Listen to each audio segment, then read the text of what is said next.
चलिए अब सीधा रुख करेंगे रायसेन का, जहां सीएम डॉक्टर मोहन यादव संबोधित कर रहे हैं। अवसर पर हमारे प्रभारी मंत्री, यहाँ के ब्यावरा के विधायक और यहाँ के प्रभारी मंत्री माननीय नारायण सिंह जी पंवार, आपका भी अभिनंदन है। यहाँ के ही रायसेन जिले के विधायक और लोक स्वास्थ्य परिवार कल्याण मंत्री माननीय नरेंद्र शिवाजी पटेल, आपका भी अभिनंदन है। दर्शन सिंह चौधरी, जोरदार सांसद जी का अभिनंदन करो। दर्शन सिंह चौधरी, पूर्व मंत्री, वर्तमान लोकप्रिय विधायक भोजपुर से श्रीमान सुरेंद्र पटवा जी, आपका भी स्वागत अभिनंदन है। और प्रभुराम जी, आपने 1.25 साल को वसूल कर लिया झटके के साथ। क्या ठोके जा रहे थे, डन डन डन डन। मैं ये सोच रहा था कि एक अगली बार बुलाओगे कि नहीं बुलाओगे क्या, लेकिन विधायक हो तो ऐसा जागरूक विधायक होना चाहिए। अपने क्षेत्र के समस्याओं को, मांगों को, व्यवस्थाओं को जहां मौका मिले चौका मार दे, ये हो आनंद। प्रभुराम जी का अभिनंदन है।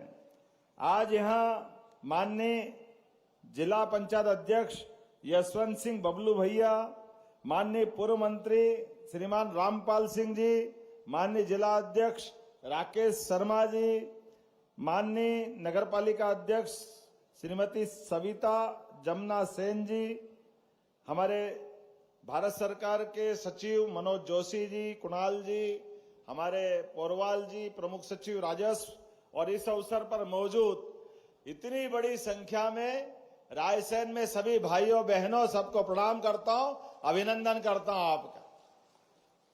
आज का ये कार्यक्रम थोड़ा अलग हटके है, लेकिन इसका मजा भी है हमारे लिए। यहां अपने रायसेन के अंदर, मूलतः रायसेन जिला, विदिशा जिला, ये तो पूरा प्रदेश ही माननीय भाई साहब के माध्यम से जिस प्रकार से खेती किसानी के लिए ऊपर हेलीकॉप्टर से मजा आ रहा था, जहां तक निगाह जाए खेतों की लहलहाती फसलें आनंद में डुबा रही है। ये जो मजा है, इसका एहसास हम सबको है। माननीय चंद्रशेखर जी कह रहे थे भाई साहब से कि सब दूर ग्रीनरी ग्रीनरी दिखाई रही है। हमने कहा आपने तो अभी कम देखा है, थोड़ा और ऊपर से देखो तो पूरे प्रदेश में हरियाली दिखाई देती है। ये मध्य प्रदेश का मजा है। और ज्यादा दिन नहीं हुआ, 2003-4 में इसी राज्य के अंदर केवल 7 लाख हेक्टेयर में सिंचाई होती थी। कहां 1956 में बना मध्य प्रदेश, और कहां 3-4 तक की यह लंबी यात्रा, लेकिन एक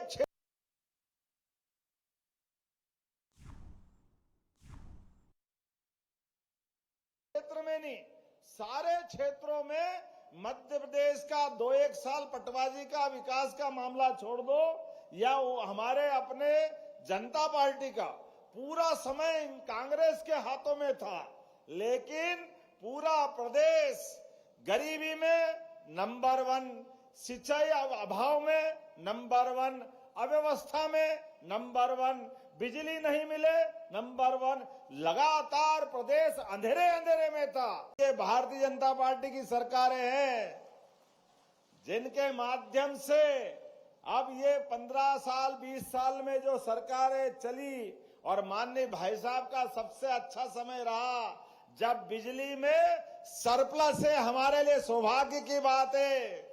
अब तो आने वाले समय में जिस प्रकार का समय चल रहा है, अब रात में आपको पानी खेती में लगाने की जरूरत नहीं है, दिन में बिजली मिला करेगी, दिन में बिजली अपने खेतों के अंदर मिलेगी। आने वाले समय में एक एक करके जिस प्रकार के विकास के कामों को लेकर के यहां हमारे लिए आज आधार बना है। आधार कृषि प्रधान अपना प्रदेश, और कृषि प्रधान प्रदेश के अंदर ये जो नवीन तकनीक का जोरदार अभिनंदन श्रीमान नरेंद्र मोदी जी का, एक बार दिल से जोरदार अभिनंदन करो। क्या माननीय प्रधानमंत्री नरेंद्र मोदी जी है, और क्या उनका विजन है, क्या उनका काम करने का तरीका है। दुनिया के सारे देश, कौन ऐसा देश का दुनिया का बड़ा नेता नहीं है जो मोदी जी का स्वागत करने के लिए तैयार नहीं है, ये उनका नहीं पूरे देश का अभिनंदन है। ये हमारे लिए सौभाग्य की बात। दुनिया का सबसे बड़ा नेता, अमेरिका का राष्ट्रपति और दुनिया का सबसे धनी देश, कितना सुंदर लगता है। हर भारतीय की छाती 56 इंच की हो गई जब प्रधानमंत्री कुर्सी पे बैठ करके 2 शब्द लिखने गए।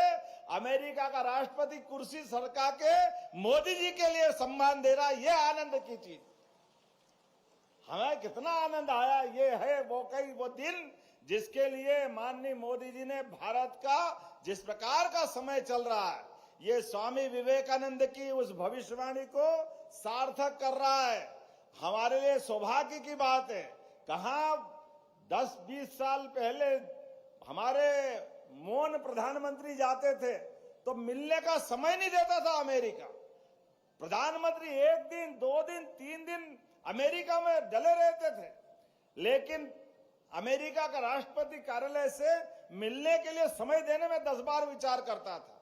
और अब क्या माहौल बना है, अपने हाथ से लिख के दुनिया के great prime minister Narendra Modi, ये है उनका काम करने का तरीका। और हमारे लिए तो और सौभाग्य की बात है, मध्य प्रदेश में जब खेती किसानी की बात आ रही है, हमको मालूम बेतवा, केन, ये मध्य प्रदेश में नई नदियां नहीं है, लेकिन कांग्रेस के शासन काल में इन नदी जोड़ो अभियान में भी अड़ंगे लगाए थे। ये 20 साल पहले जोरदार अभिनंदन स्वर्गीय भारत रत्न अटल बिहारी वाजपेयी का करो, जोरदार अभिनंदन करो, जिन्होंने सपना देखा था नदी से नदी जोड़ो अभियान का। हमारी सरकार माननीय शिवराज सिंह जी भाई साहब भी आगे बढ़े थे, लेकिन जयराम रमेश, कौन कौन से कांग्रेस के नेता लगातार अड़ंगे लगाते रहिए और उन अड़ंगों के कारण से नदी जोड़ो अभियान लगातार परेशान कर रहा था। मुझे इस बात का संतोष है, माननीय मोदी जी जो कहते वो करके दिखाते हैं, एक नहीं सभी मामलों में। इसलिए मोदी जी ने कहा, अरे एक नदी में बाढ़ आ रही और दूसरी नदी सूखी पड़ी, और ये बेतवा तो आपके बगल में से निकलती है, आपके जिले की बेटी है भाई साहब, बेतवा यहीं से निकलती, यहां के बाद विदिशा जाती है। अरे मोदी जी ने नदी जोड़ो अभियान के माध्यम से ये रायसेन, विदिशा, ऐसे 13 जिलों के लिए 1 लाख करोड़ रुपए दे रहे हैं। जोरदार अभिनंदन करो मोदी जी के माध्यम से। आपके कोई खेत खाली नहीं रहेगा, हर खेत को पानी मिलेगा, हर खेत को बिजली मिलेगी। इसीलिए ये नक्शा कार्यक्रम है। अब आपके अपने गांव में, आपके प्लाट में, आपके शहर में ड्रोन से सर्वे करके नक्शे के आधार पर जो जहां वहीं रहेगा, उनकी व्यवस्था में मदद करने के लिए आज का ये कार्यक्रम है। मेरी अपनी ओर से वाकई बधाई देना चाहूंगा। अब हमारी जमीन इतनी कीमती हो गई है, आप सबसे भी हाथ जोड़ के निवेदन है, यहां जितने किसान बैठे हैं, आपको कोई कठिनाई आए, किसी कारण से आपको पैसे की जरूरत हो, पहले तो 2 चीज से बचना कि मौत मैयत में जबरदस्ती जमीन गिरवे रख करके या कर्जा करके अपन मृत्यु भोज देते, इससे बचना ये फालतू का काम है, अपना नुकसान होता है। गलत तो नहीं कह रहा हूं, सही कह रहा हूं कि नहीं कह रहा हूं? तो आने वाले समय में 1-1 रुपया बचाओ, अपनी बाल बच्चों को पढ़ाओ, आगे बढ़ाओ। हमारे लिए मेहनत का पैसा अपनी आने वाली पीढ़ी के लिए होना चाहिए, फालतू पैसा मत बिगाड़ना। और सरकार के माध्यम से अब तो लगातार आपके लिए सिलसिला चालू कर दिया। इसी साल गेहूं खरीदेंगे तो 2600 रुपए कुंटल गेहूं खरीदने वाले, 2600 रुपए कुंटल। किसानों के लिए आप आने वाले समय में, ये हमारा घोषणा पत्र था, कांग्रेस के लोग कह रहे हैं 2700 की बात कर रहे हो, अरे ये स्पीड रही तो अगले साल 2700 भी बाहर हो जाएंगे, ये पक्का आश्वासन आपको दे रहे हैं। और एक नहीं, हमारी सभी योजनाएं, लाडली बहनाएं बैठी, जोरदार अभिनंदन करो बहनों का। आपके जीवन में भी ये जो उद्योग समिट कर रहे हैं, बहनों सुन लो, आपके लिए भी हमारी सरकार के माध्यम से जो जो पहले माननीय शिवराज जी भाई साहब ने योजना चालू करी, कोई योजना बंद नहीं होगी, प्रत्येक योजना चालू रहने वाली है। ये कांग्रेस के लोग रोज झूठ बोलते थे, अब बंद कर देंगे, कल बंद कर देंगे, परसों बंद कर देंगे। अरे धीरे धीरे तुम्हारी पार्टी बंद हो जाएगी, लेकिन योजना बंद होने वाली नहीं है, ये पक्की बात है। सरकार की व्यवस्था भाजपा के माध्यम से हमारी पार्टी सदैव सबकी सेवा करने वाली पार्टी है। गरीब, महिला, किसान, युवा सबके जीवन में बेहतरी लाने के लिए आगे बढ़ रही है। इसलिए आने वाले समय में आज तो बहनें काम करती है अपने कारखाने में जाकर भी, और बहनों के लिए माननीय भाई साहब के समय से भी रेडीमेड गारमेंट्स की योजना में ये आप मान के चलना, ये इंडस्ट्री कॉन्क्लेव होने वाली है। उसके पहले संभाग में हमने इंडस्ट्री कॉन्क्लेव की है, और जो बहनें घर से अपना काम करेगी उनको घर पे, लेकिन जो अपने कोई कपड़े बनाने के लिए सिलाई मशीन लेकर के काम करना है तो इनके अंदर भी 5,000 रुपया महीने का इंसेंटिव भाई साहब आपने चालू किया था। आज बहन बेटी घर से निकल के काम करने जाए और सरकार ऐसे उद्योग लगवाएगी जिसमें बड़े पैमाने पर हमारी बहनें, हमारे भाई रोजगार पाकर के काम करें। ऐसे में उद्योगपति से कह रहे हैं कि भैया तुमको थोड़ा घाटा पड़ेगा, तो प्रति श्रमिक अर्थात लेबर के लिए 5,000 रुपया हमारी तरफ से मिला देंगे, लेकिन उसको कम मत करना, ये उसको बराबर देना, ये अपनी सरकार कर रही।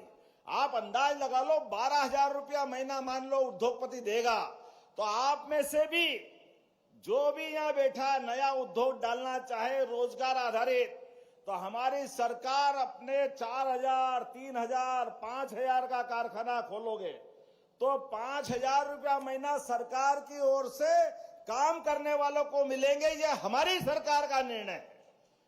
इसका मतलब क्या हुआ? इसका मतलब ये हुआ कि कारखाना चलना चाहिए, लोगों को रोजगार मिलना चाहिए। रोजगार कैसा?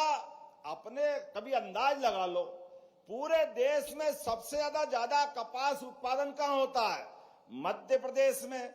लेकिन कपास तैयार करें हम और चला जाए कहां? कोयंबटूर, तमिलनाडु, मद्रास और जगह पे, वहां धागा बने, धागा से कपड़ा बने, कपड़े से उस रेडीमेड गारमेंट्स का पूरा काम बने और वो निर्यात करें।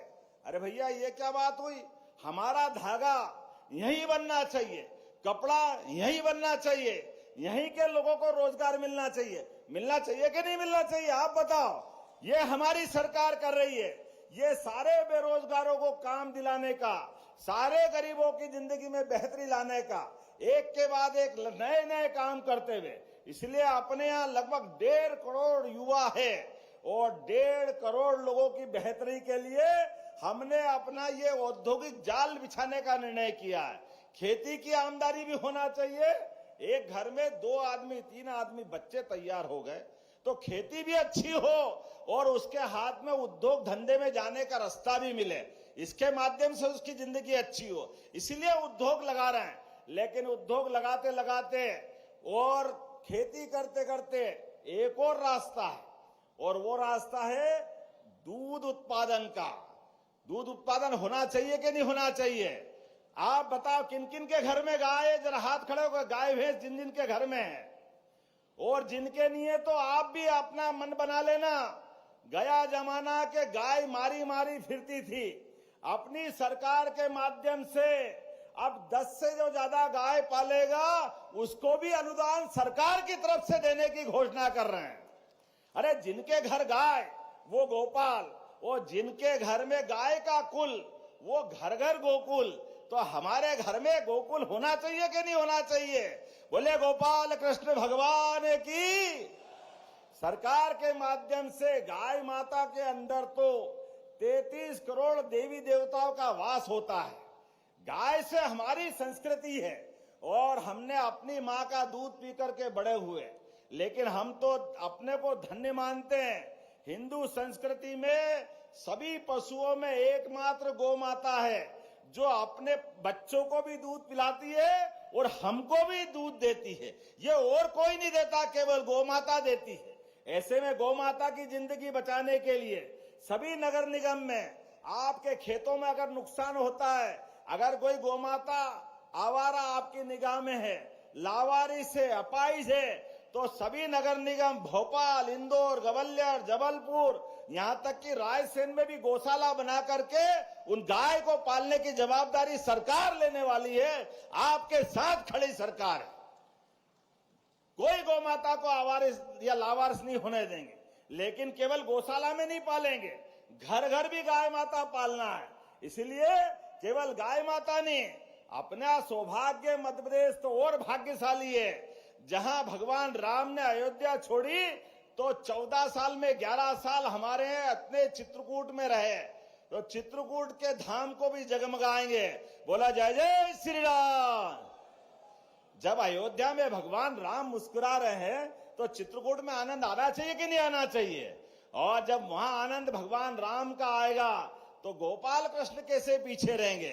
अपने मध्य प्रदेश में कंस को मारने के बाद भगवान कृष्ण उज्जैन पढ़ने आए, तो ये आपसे निवेदन करता हूं, अपने लिए भी अपने बच्चों को पढ़ाने लिखाने के लिए भगवान गोपाल कृष्ण से सीखना है। कोई भी अपने बच्चों को पढ़ाने लिखाने में जरा भी कठिनाई आए, अपनी सरकार पूरी मदद करेगी। भाई साहब के समय से योजनाएं चालू है, हम उसको और बढ़ाने वाले हैं। डॉक्टर बनाए, वकील बनाए, इंजीनियर बनाए और उससे आगे बढ़ करके उद्योगपति बनाए। अब वो नौकरी देने वाला बनना चाहिए, नौकरी देने वाला बनना चाहिए। इसलिए सरकार के माध्यम से नए उद्योगपतियों को बढ़ावा देने के लिए और खासकर मध्य प्रदेश के उद्योगपति जो उद्योगियां खोले उनको ज्यादा हम लाभ देने वाले हैं। उनके माध्यम से वो अपना काम धंधा करे और दुनिया के अंदर भारत में मध्य प्रदेश से निर्यात करे। आज के इस अवसर पर ऐसी बहुत सारी योजना बता सकते हैं, लेकिन आज का ये कार्यक्रम अलग प्रकार का है और हमारे बड़े भाई भी बोलने वाले हैं। अभी मैं उनकी बात तो नहीं रोकता हूं, लेकिन उसके पहले प्रभुराम जी को भूल नहीं रहा हूं। प्रभुराम जी मुझे याद है, प्रभुराम जी के माध्यम से आज जब हम अपने यहाँ कृषि की बात कर रहे हैं तो कृषि उपज मंडी कैसे छोड़ेंगे? निश्चित रूप से कृषि उपज मंडी बनाई जाएगी। ताली बजाओ तो अच्छी बजाओ, नहीं तो घोषणा वापस ले लूंगा। प्रभुराम जी ने जो जो कहा है, आपने कहा कि रायसेन जिले में औद्योगिक केंद्र, अरे भैया मेरे जितनी देर का भाषण उसमें आधे से ज्यादा उद्योग के मामले में बोल रहा हूं। तो निश्चित रूप से रायसेन के युवाओं को रोजगार दिलाने के लिए औद्योगिक क्षेत्र बनाया जाएगा। आपने कहा यहां सांची में महाविद्यालय बनाना है, सांची और देवनगर। निश्चित रूप से सांची में और देवनगर में जहां आप चाहोगे कॉलेज बनाने की घोषणा की जाती है।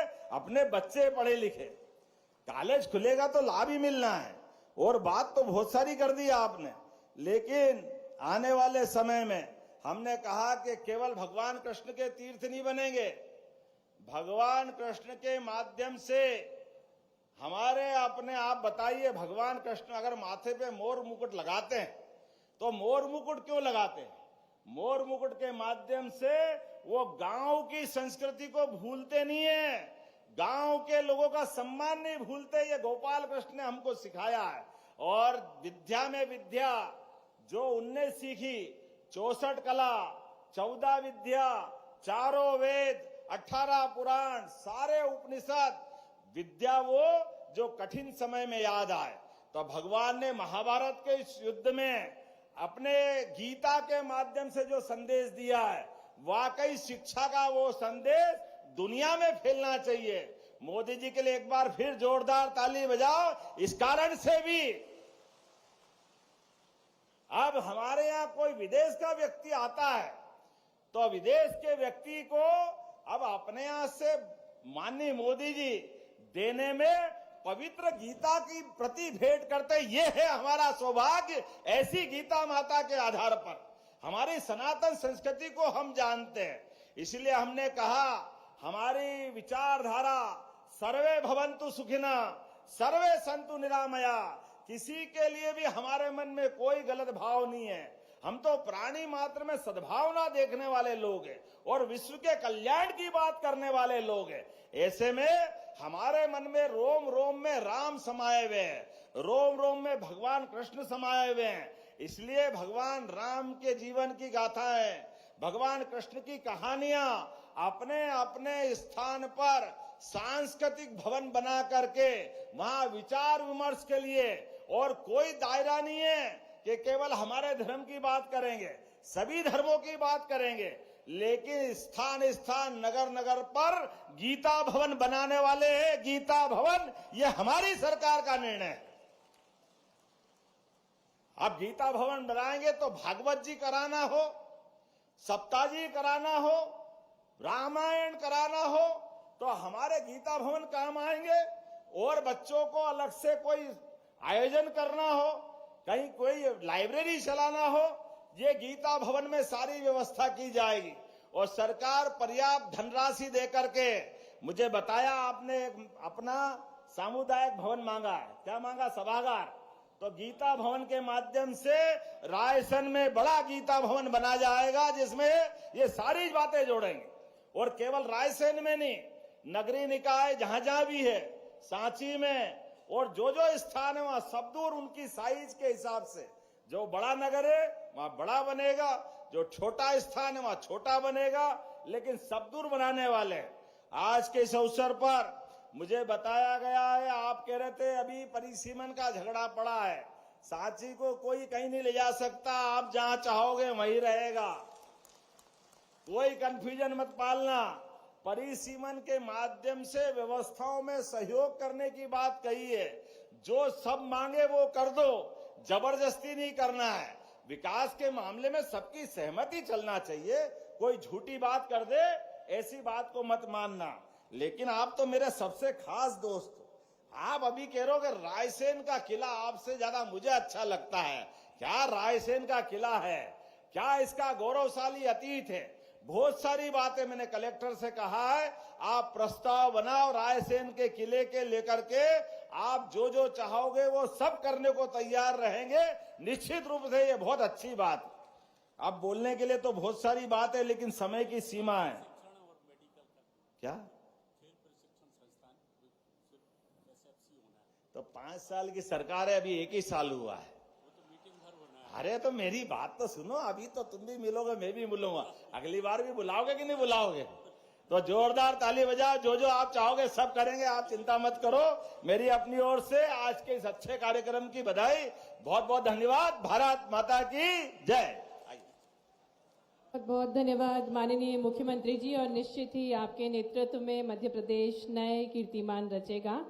और अब हम आमंत्रित करने जा रहे हैं किसान भाई बहनों के हितैषी, और जिनके नेतृत्व में ग्रामीण भारत की तस्वीर चमक उठी है, ऐसे हमारे भारत के केंद्रीय कृषि एवं किसान कल्याण तथा ग्रामीण विकास मंत्री श्री शिवराज सिंह चौहान जी से हम आपकी जोरदार तालियों के बीच आग्रह करते हैं कि वे अपनी अमृत वाणी से हम सभी को संबोधित करें। बोलिए भारत माता की।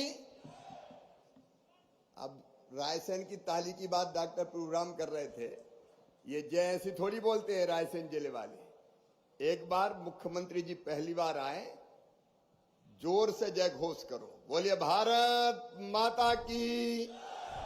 रायसेन जिले की जनता की, सभा में आई बहनों भाइयों की और मेरे भांजे और भांजियों की, मंच पर विराजमान मुख्यमंत्री बनने के बाद जिनका पहली बार रायसेन में शुभागमन हुआ है, और प्रभु राम जी ने पूरा फायदा उठाया है।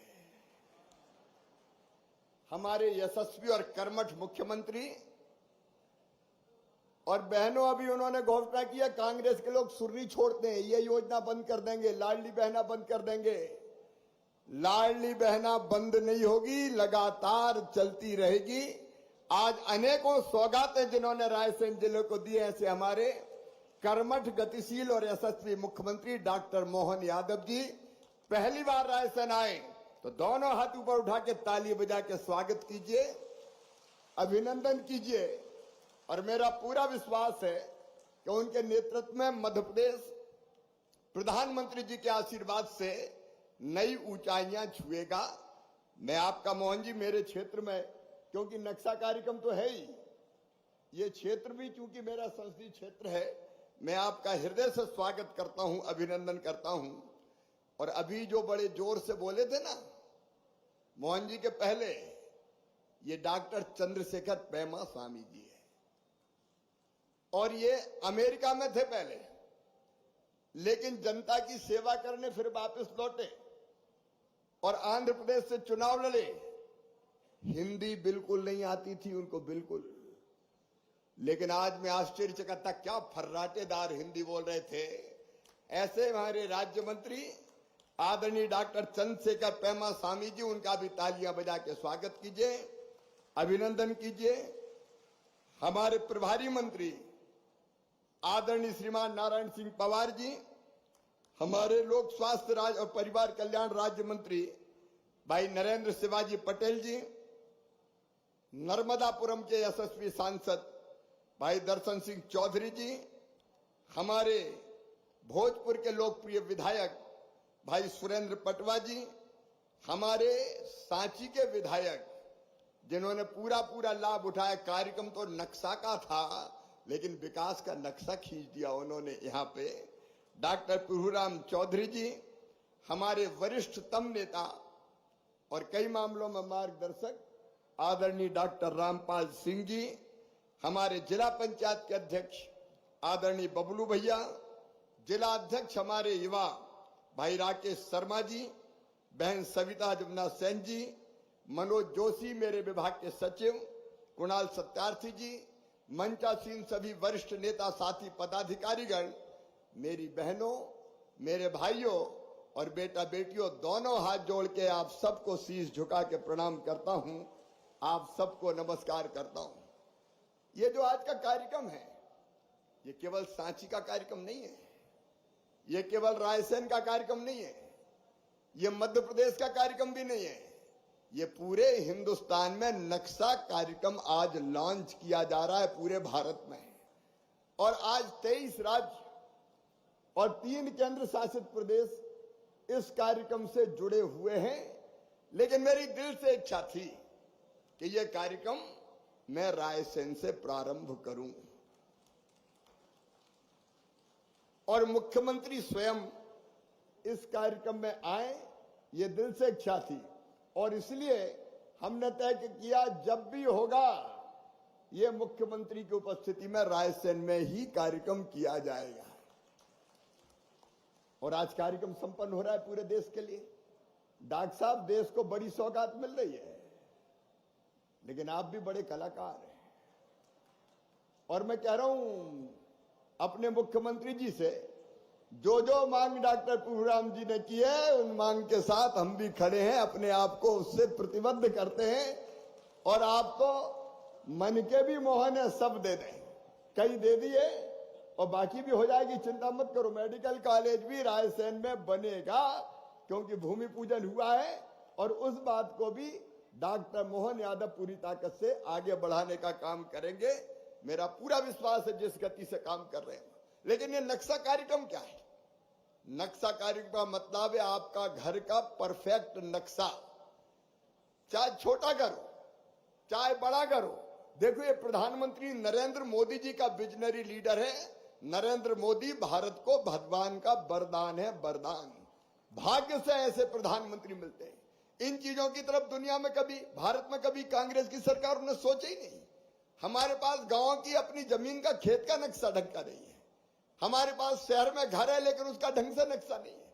और कई बार इसलिए भूमि के विवाद 90% नक्शे के कारण होते हैं। आज यहां से हिंदुस्तान के 23 राज्यों में, शहरों में नक्शा बनेगा। द्रोण के माध्यम से पहले सर्वे होगा और उसके बाद जमीन पर फिजिकल वेरिफिकेशन करके आपके मकान का नक्शा डिजिटली बना के आपको दे दिया जाएगा। और जब नक्शा नहीं होता तो कई घपले और घोटाले अगर कोई के मन में आ गया, तो रामलाल की जमीन श्यामलाल के पास चली गई। श्यामलाल बेचारे रामलाल गोल हो गए। बाद में पता चला कि ये तो जमीन मेरी थी, लेकिन हो गई दूसरे के नाम। अब ये नहीं होगा। आपके पास आपकी जमीन का व्यवस्थित रिकॉर्ड होगा। ये डिजिटली लैंड रिकॉर्ड अपडेट करना एक क्रांति है जो नरेंद्र मोदी जी के नेतृत्व में हो रही है। इसलिए प्रधानमंत्री नरेंद्र मोदी जी का मैं फिर अभिनंदन करता हूं।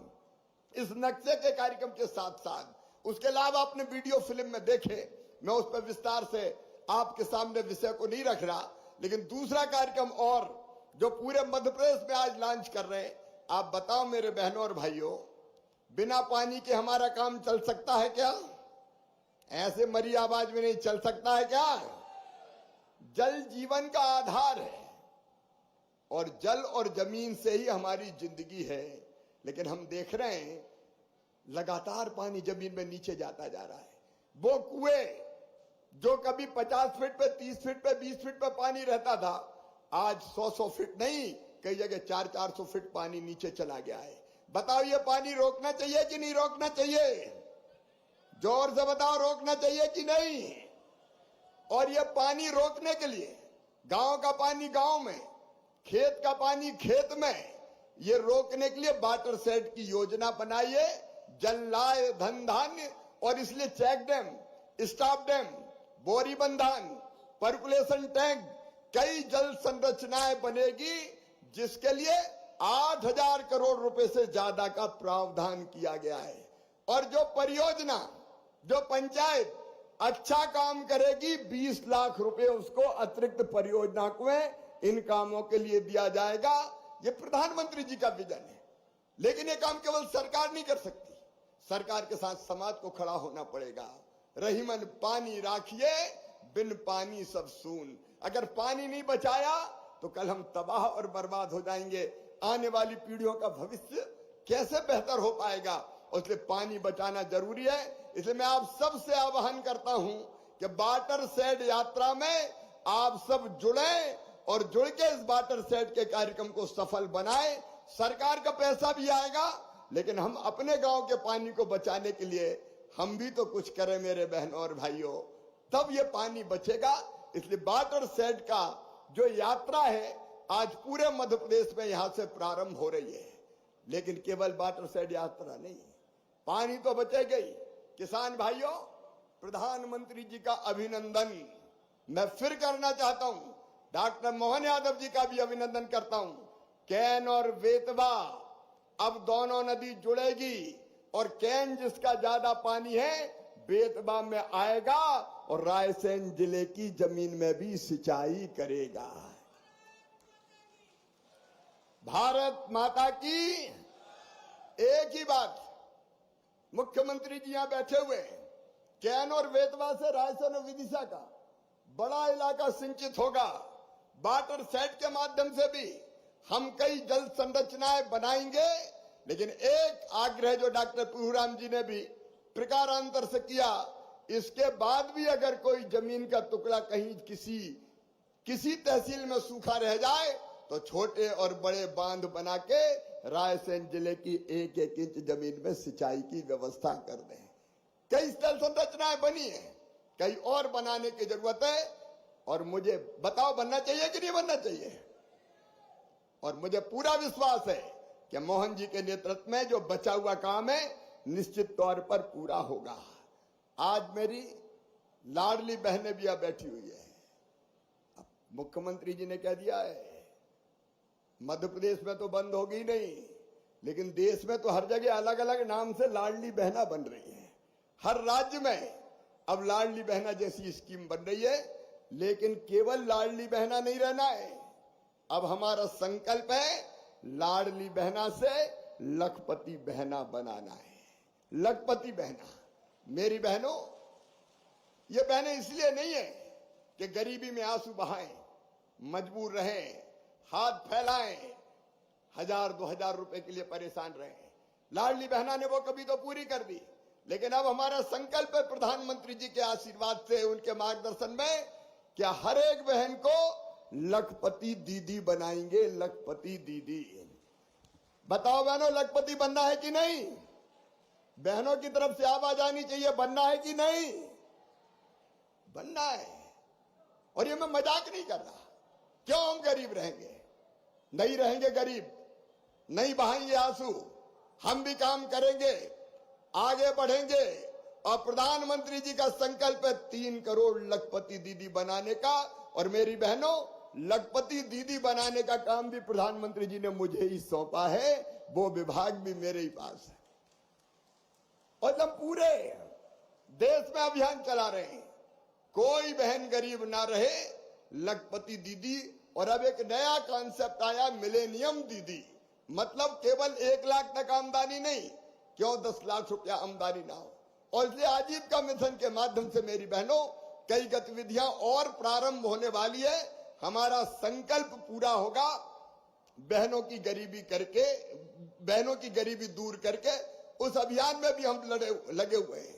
और उसके साथ साथ मैं प्रधानमंत्री जी को धन्यवाद देता हूं। बहनों को तो हम आगे बढ़ाएंगे ही, लखपति दीदी बनाने के लिए और कई तरह की योजनाएं हम प्रारंभ कर रहे हैं, कई और नई योजनाएं आपके सामने आएगी।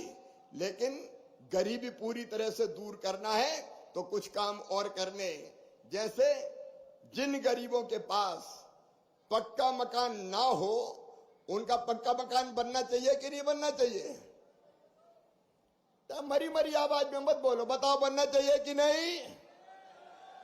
और इसलिए प्रधानमंत्री जी के आशीर्वाद से 11 लाख से ज्यादा मकान प्रधानमंत्री आवास योजना के मध्य प्रदेश में भारत सरकार ने दिए हैं। और मोहन जी के नेतृत्व में प्रदेश सरकार उन मकानों को बनाने का काम करेगी, तो वो मकान भी बन रहे हैं। अभी अभी आदरणीय मुख्यमंत्री जी कल भी पीएम जनमन के 9000 मकान और हमने मध्य प्रदेश में दिए हैं, ताकि कोई जो हमारी ऐसी गरीब आदिवासी जाति है जिसके पास घर नहीं है उसको मिल जाए। और जितनी जरूरत होगी, भारत सरकार का खजाना मध्य प्रदेश के गरीबों के लिए खुला हुआ है, हम कोई कसर नहीं छोड़ेंगे, कोई कमी नहीं आने देंगे। लेकिन ये मकान अब बनाना लखपति दीदी तो 10,000 से ज्यादा तो कमाएगी। अगर 10,000 से ज्यादा कमा लिया हर महीना तो नाम ही कट जाएगा। तो उन बहनों का नाम कटना चाहिए क्या? अरे कटना चाहिए क्या? नहीं कटना चाहिए। और इसलिए अब 15,000 रुपया महीना भी अगर हमारी बहनें कमाएगी तो उनको भी मकान दिया जाएगा, उनका नाम नहीं काटा जाएगा। और छोटे छोटे किसान जिनके पास 2.5 एकड़ जमीन है, उनको मकान पहले नहीं मिलते थे, अब तय किया है 5 एकड़ तक असिंचित जमीन और 2.5 एकड़ तक सिंचित जमीन जिन किसानों के पास है, उनको भी आवास योजना के मकान दिए जाएंगे। और इसलिए अब कोई रह गया हो तो सर्वे करवा लो, बाद में मामा से मत कहना कि हमारा छूट गया है। अभी मौका है, सर्वे का काम चल रहा है, 31 मार्च तक सर्वे चलेगा। और सर्वे में एक काम और, कई बार लोग शिकायत करते थे कि पंचायत सचिव ने छोड़ दिया, फलाने ने छोड़ दिया, सरपंच ने नहीं लिखने दिया। अब ऐसा कुछ नहीं है। आप चाहो तो अपने मोबाइल पे आपका सर्वे कर सकते हो। कैसे? मोबाइल, अगर आपके पास आधार नंबर है तो मोबाइल में आधार नंबर फीड करेंगे, लॉगिन करेंगे और अपना फोटो खींचेंगे, एक फॉर्म आएगा, उस फॉर्म को अगर उसमें भर देंगे तो आपका नाम भी सर्वे की सूची में जोड़ लिया जाएगा। सेल्फ सर्वे होगा। अगर कोई झूठ बोलेगा तो जांच हो जाएगी, लेकिन आप खुद भी सर्वे कर सकते हैं। इसलिए कोशिश यह है कि सर्वे से कोई का नाम ना छूटे और कोई बेईमानी भी नहीं कर पाए। नहीं तो पहले बेईमानी हो जाती थी, वो किसी भी कीमत पर नहीं होगी। तो सबको आवास ये सुनिश्चित किया जाएगा। और सुनो मेरे किसान भाइयों, कई फैसले प्रधानमंत्री जी के नेतृत्व में किसानों की समृद्धि और विकास के लिए किए जा रहे हैं। एक नहीं, अनेकों फैसले। मैं आज आपको यह निवेदन करना चाहता हूं, हमने एक नई योजना बनाई। टमाटर भी अपने रायसेन जिले में बहुत होता है। बीच में टमाटर की कीमत गिर गई तो टमाटर वालों का मर गया भैया, अब तो तुड़वाई नहीं निकल रही। तो अभी अभी हमने एक योजना बनाई है, मुख्यमंत्री जी यहां बैठे। अब यहां तो किसान का सस्ता बिकता है टमाटर, लेकिन दिल्ली में, बंबई में बहुत अच्छे रेट होते हैं। यहां मिलता है बिकता है 2 रुपया किलो और वहां बिक रहा है 40 रुपया किलो। और इसलिए अकेला टमाटर बेचने किसान नहीं ले जा सकता दिल्ली या बंबई, क्योंकि ट्रांसपोर्टेशन का खर्चा लगता है। और इसलिए राज्य सरकार की एजेंसी के माध्यम से या नेफेड के माध्यम से जो किसान अपने टमाटर जैसी फसल को, आलू, प्याज, टमाटर अगर बाहर ले जाके बेचना चाहेगा तो ले जाने का जो ट्रांसपोर्टेशन का जो भाड़ा लगता है वो सरकार देगी, सरकार, ताकि अच्छी जगह जाके अगर रेट ठीक मिले तो टमाटर वहां बेच दे। राज्य सरकार और केंद्र सरकार इस योजना को क्रियान्वित करेगी। अभी मुख्यमंत्री जी शिवपुरी जिले के किसानों को डिमांड आई थी तो 1000 मीट्रिक टन टमाटर उनका खरीद के ले जाने की केंद्र सरकार ने अनुमति दी है। वैसे ही सुन लो भैया, तुअर, मसूर, उड़द जितनी पैदा होगी सबकी सब एमएसपी पर खरीदी जाएगी। एक दाना नहीं छोड़ेंगे हम, एक दाना, पूरी खरीदी की हम गारंटी देते हैं, एक एक दाना खरीदा जाएगा। अभी हमने फैसला किया, मसूर आयात हो रही थी बाहर से, जिसके कारण मसूर के रेट गिर रहे थे। अब हमने तय किया कि मसूर बाहर से आएगी तो उस पर हम इंपोर्ट ड्यूटी लगाएंगे ताकि बाहर से ज्यादा ना आ पाए और हमारे किसान की मसूर सस्ती ना हो पाए, चना सस्ता ना हो पाए, उसको ठीक दाम मिल जाए। तो ऐसे जितने भी उपाय हो सकते हैं किसानों के कल्याण के लिए, वो भी भारत सरकार मोदी जी के नेतृत्व में कर रही है। किसानों की भलाई और कल्याण में हम कोई कसर नहीं छोड़ेंगे। गरीब, किसान, नौजवान, अब इन्वेस्टर समिट के लिए मैं मुख्यमंत्री जी को बधाई देना चाहता हूं। जिस व्यापक पैमाने पर तैयारी हुई है सचमुच में अभिनंदनीय है। वो रोजगार के अवसर के लिए अनेकों प्रयत्न हमको करने पड़ेंगे। उनमें से एक प्रयत्न है निवेश लाना और उसके माध्यम से गरीबों को, नौजवानों को रोजगार देना। एक और योजना आ रही है, उसको और आप ध्यान से सुन लें, गरीबी मुक्त गांव बनाने की योजना। गरीबी मुक्त गांव, गरीबी मुक्त गांव का मतलब है उनमें एक भी आदमी गरीब ना रहे, मतलब कोई ना कोई किसी न किसी आजीविका से जुड़ जाए। जैसे बहनें आजीविका मिशन के माध्यम से आजीविका से जुड़ रही, तो जितनी अलग अलग योजनाएं हमारी, इसको भी हम फाइनल कर रहे हैं। उन योजनाओं को इंप्लीमेंट करके नौजवानों, जैसे मुख्यमंत्री जी ने कहा दूध की बात, अब हम दूध से भी भारत सरकार की योजना भी आपकी जानकारी में भी है, ग्रामीण विकास की योजना भी है। हम विशेष रूप से दूध के काम से किसानों को और जिनके पास जमीन नहीं है उनको भी जोड़ेंगे ताकि उनकी आमदनी बढ़ सके। हर गांव में रहने वाले को कोई ना कोई रोजगार के काम से जोड़ने का संकल्प है प्रधानमंत्री जी का, भारत सरकार का। और भारत सरकार और राज्य सरकार ये डबल इंजन की सरकार है।